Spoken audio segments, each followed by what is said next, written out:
Hi, my name is Diana. I'm the interior designer at Fluid Architects of Houston office. I'm here with Dr. Duarte, Superintendent for Texas City.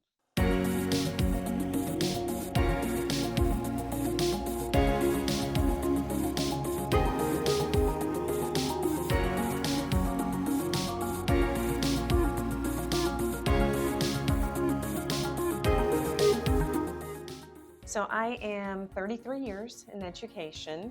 So I tell most of the people around me I'm old, but that's all right. Still can get around. Um, I am not a traditional education individual.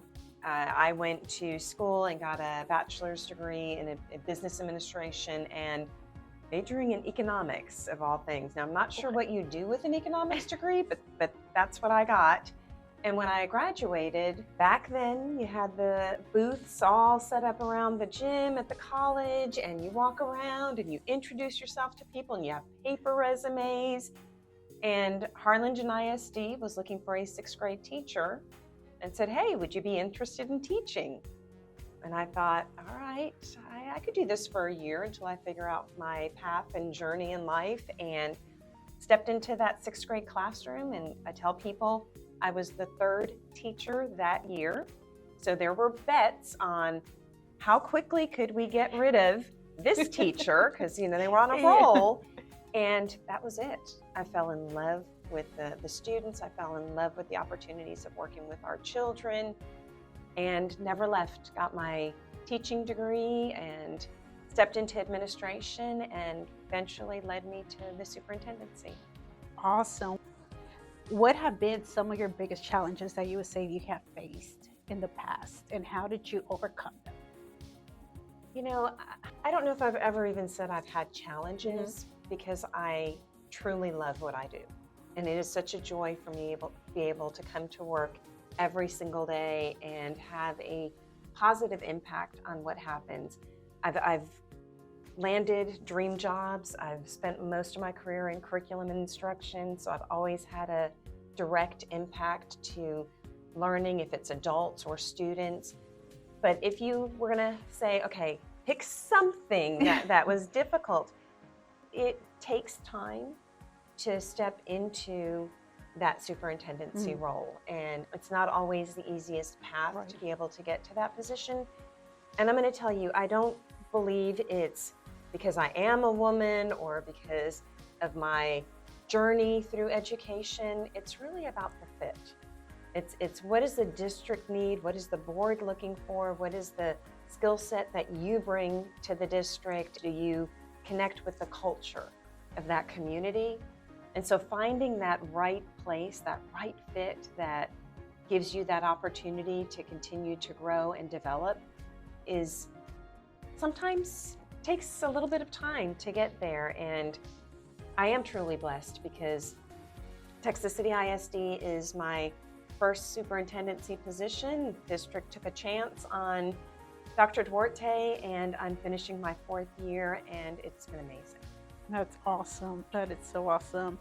What is a defining moment in your career, and why is it significant? Like, what are you most proud of?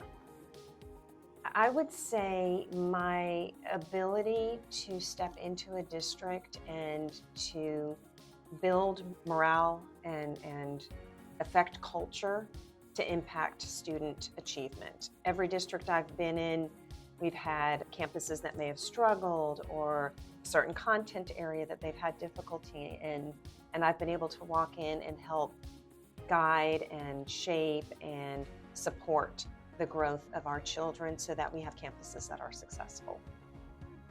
How do you empower yourself on a daily basis? And are there other women around you that have empowered you, that have been those role models to you? So in education, the majority of people that work in education are women. So you spend a lot of time working with women and developing and empowering them. This year, I would say I've worked really hard on coaching and mentoring and getting staff to stretch themselves so that they can have more success and help those under them become more successful. We've worked a lot this year on what our definition of leadership is for our district.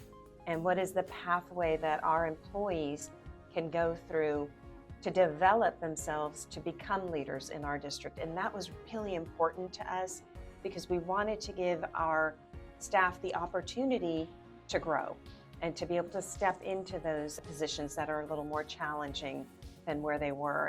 Now, somebody that empowered me and stretched me is interesting because it was the first superintendent that I worked with as a baby administrator, and it was a woman.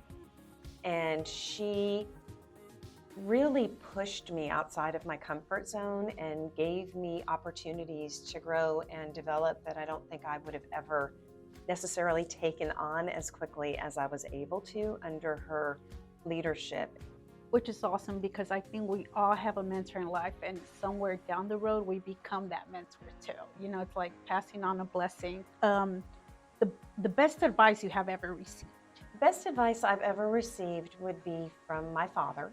And what he taught me is when you choose to do something, you need to have that level of commitment and dedication and passion for what you do. And he would tell me it didn't matter if you cleaned office buildings, which is what he did, part of his career journey, or you're a superintendent. You have to love it, and you have to have that dedication and give 100% in everything that you do.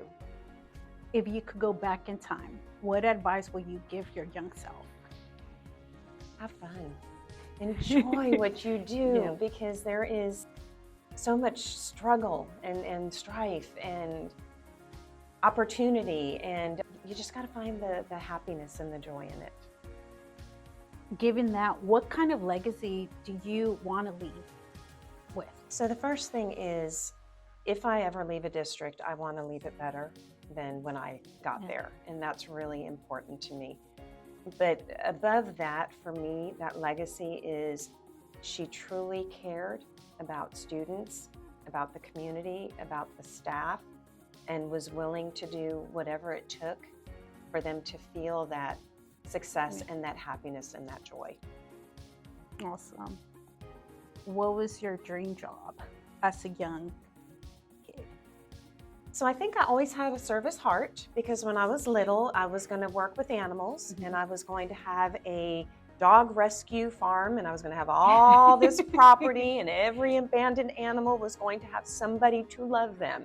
So I just transitioned from the animals to children and people, but I want people to know that they're valued, just like I wanted the animals to know that they were valued.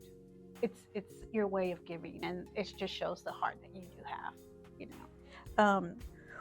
If you could choose one song every time you walk into a room, what would be your theme song?